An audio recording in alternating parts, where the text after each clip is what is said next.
Sveiki, esu humanitarinių mokslų daktaras Andrius Martinkus. Tęsime mūsų pamastymus apie kintantį pasaulį ir apie lietuvių tautos, Lietuvos valstybės vietą šitame kintančiame pasaulyje. Dėkoju už jūsų rėmimą, dėkoju už tai, kad prenumeruojate, už tai, kad komentuojate, už jūsų patiktukus. Taigi prieš kelias dienas sukako 3 metai nuo didelio karo Ukrainoje pradžios. 2022 metų vasario 24 dieną Rusija pradėjo didelio masto įsiveržimą į Ukrainą. Šitas karas galėjo neprasidėti. Šitas karas galėjo būti nutrauktas dar vos jam prasidėjus. 2022 metų balandžio gegužės mėnesį Stambule vyko derybos tarp Rusijos ir Ukrainos. Buvo sutarta dėl taikos. Bet taikos nenorėjo vakarų globalistai. Ir Lietuvos režimo globalistinė valdžia nenorėjo taikos. Karas Ukrainoje buvo pratęstas. Karas tarp vakarų globalistų ir Rusijos. Karas, kuriame vakarų globalistai savo pinigais ir ginklais ir Ukrainos karių rankomis ir krauju kariavo už savo pasaulinę valdžią. Dabar galima matyti šio karo rezultatus.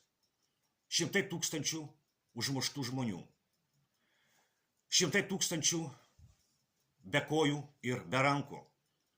100 tūkstančių psichinių ligonių. Milijonai karo išvarytų iš Ukrainos. Ir pagrindinis klausimas, o vardan ko visa tai buvo? Ir dar klausimas apie Lietuvą. Kodėl Lietuvos valdžia nori, kad žmogžudystės Ukrainoje tęstųsi?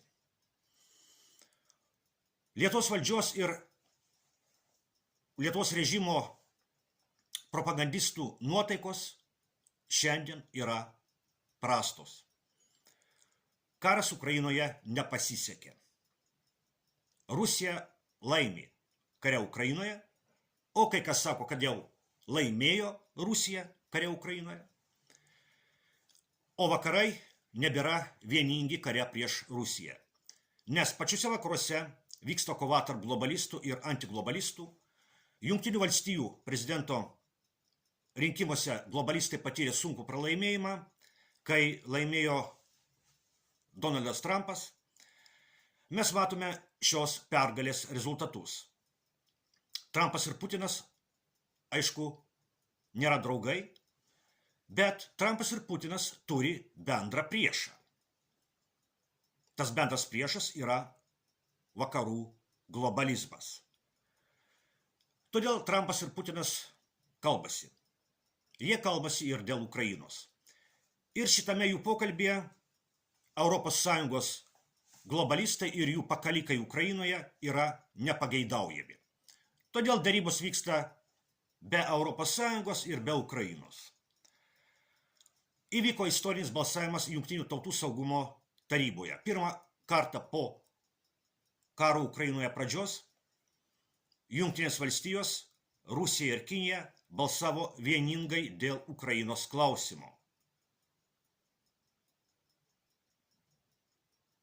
Didžioji Britanija ir Prancūzija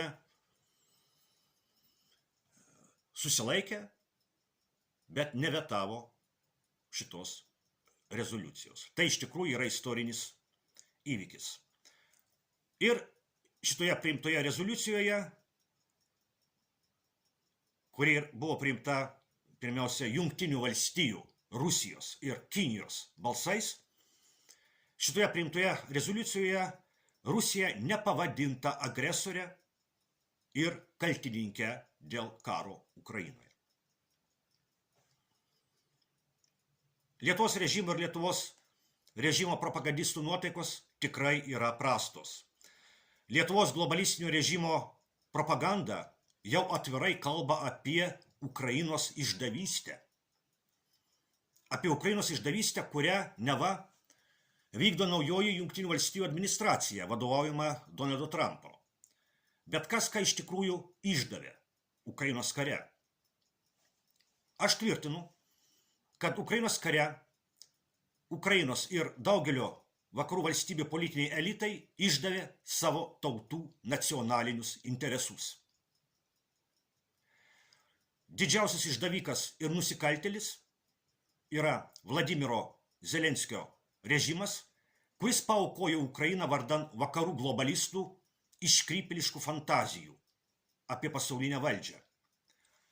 Išdavikas ir nusikaltėlis yra Vokietijos režimas, kuris naikino Vokietijos ekonomiką vardan vakarų globalistų iškrypėliškų fantazijų apie pasaulinę valdžią.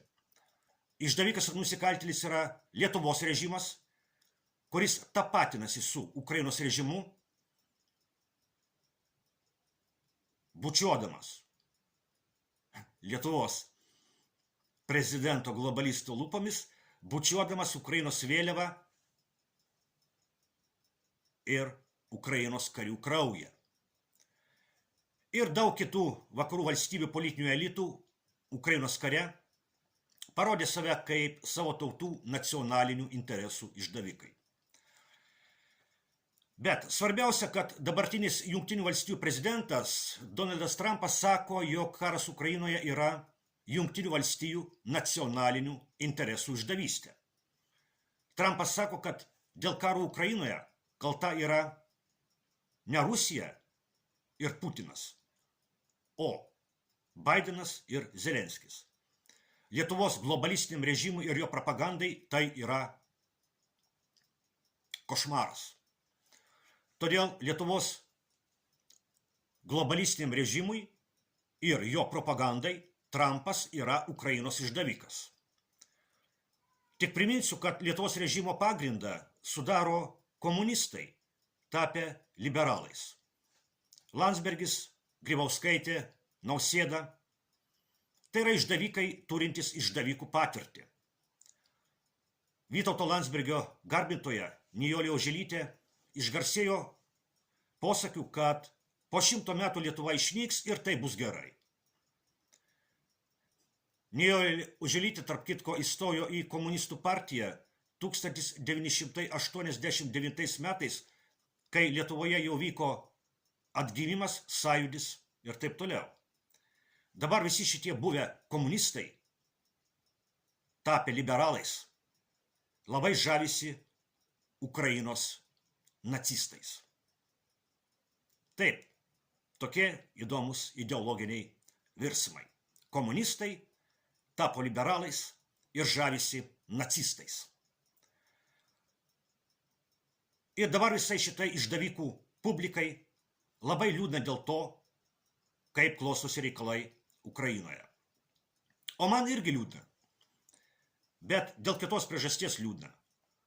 Man liūdna dėl to, kaip reikės paaiškinti žmonėms, kurie neteko artimųjų šitame kare, kurie neteko rankų ir kojų, kurie neteko tėvynės, kaip reikės paaiškinti Ukrainos žmonėms, vardan ko visa tai buvo.